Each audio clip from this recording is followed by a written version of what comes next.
Pemirsa, penagihan utang yang telah jatuh tempo oleh debt collector kembali marak terjadi belakangan ini. Namun praktik juru tagih utang tersebut sering dikeluhkan masyarakat lantaran dilakukan dengan cara-cara yang tidak beretika, bahkan kerap menggunakan kekerasan. Lalu apa yang harus dilakukan masyarakat jika berada di tengah ancaman debt collector? Berikut laporan utama debt collector berulah lagi.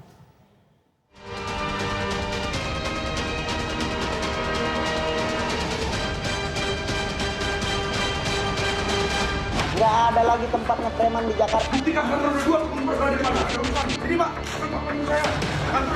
Preman dengan pekerja leasing itu harus beda. Pekerja leasing itu bukan preman, dan preman bukan pekerja leasing.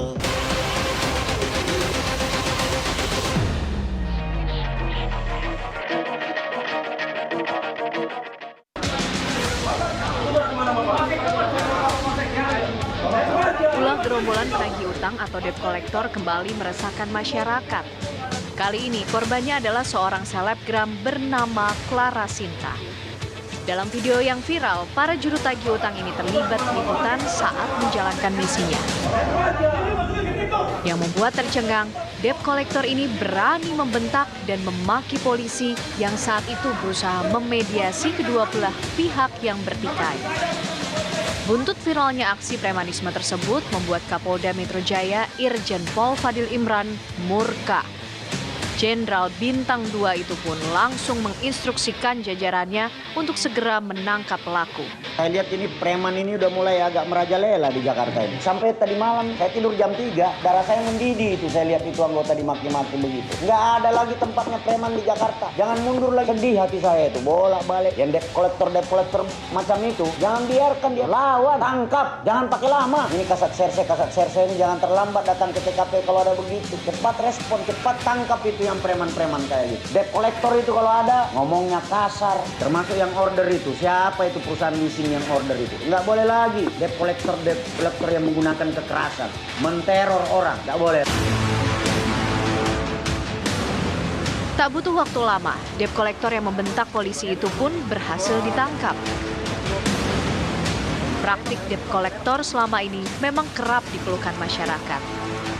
Kendati demikian, seorang narasumber yang sudah malang melintang dunia tagih menagih utang tidak sepakat jika debt collector disamakan dengan preman. Hanya saja, sulitnya upaya penagihan terhadap nasabah membuat hal-hal di luar dugaan kerap terjadi. Sertifikasi profesi penagih pembiayaan itu SPP, itu yang keluarin OJK, dan itu harus ikut ujian.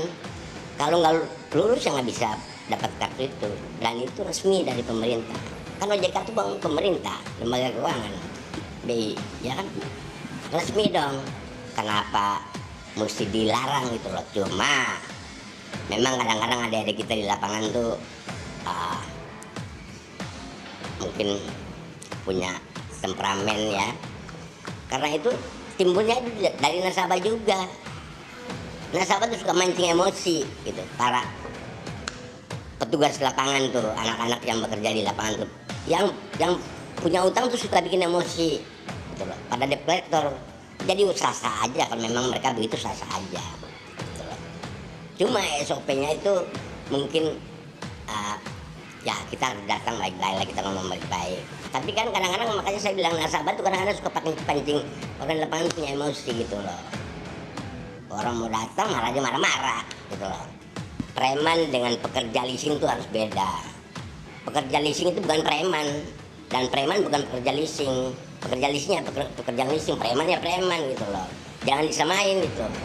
Karena semua orang di jalan ini banyak bekerja sebagai debt collector, terutama leasing. Ya jangan samain gitu. Lalu, apa yang harus dilakukan masyarakat jika berada di tengah ancaman debt collector? Debt collector dalam menjalankan tugas misalnya dari kreditur itu harus memperhatikan aspek misalnya waktu, aspek cara, dan kemudian tidak boleh ada tekanan, tidak boleh ada paksaan, tidak boleh ada ancaman, tidak boleh ada intimidasi. Dan harus juga bisa menunjukkan misalnya surat tugas dia sebagai seorang debt collector dari kreditur tadi.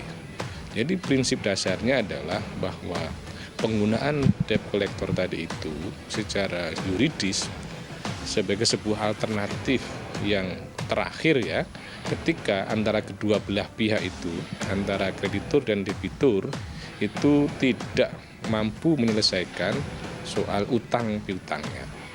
Penggunaan jasa pihak ketiga tadi harus tidak boleh melanggar hak asasi manusia, tidak boleh menimbulkan ketakutan, ancaman ya, baik fisik maupun non fisik ya. Dengan demikian cara-cara yang ditempuh harus secara manusiawi. Nah, ini juga perlu diperhatikan, misalnya seorang debt collector tidak bisa secara sembarangan itu mengeksekusi misalnya barang atau benda milik dari seorang debitur karena belum membayar utangnya.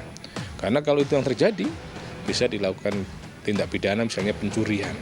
Kalau dia dipaksa, atau dia diintimidasi, atau barang dia dicuri, dan sebagainya, atau diambil secara paksa gitu.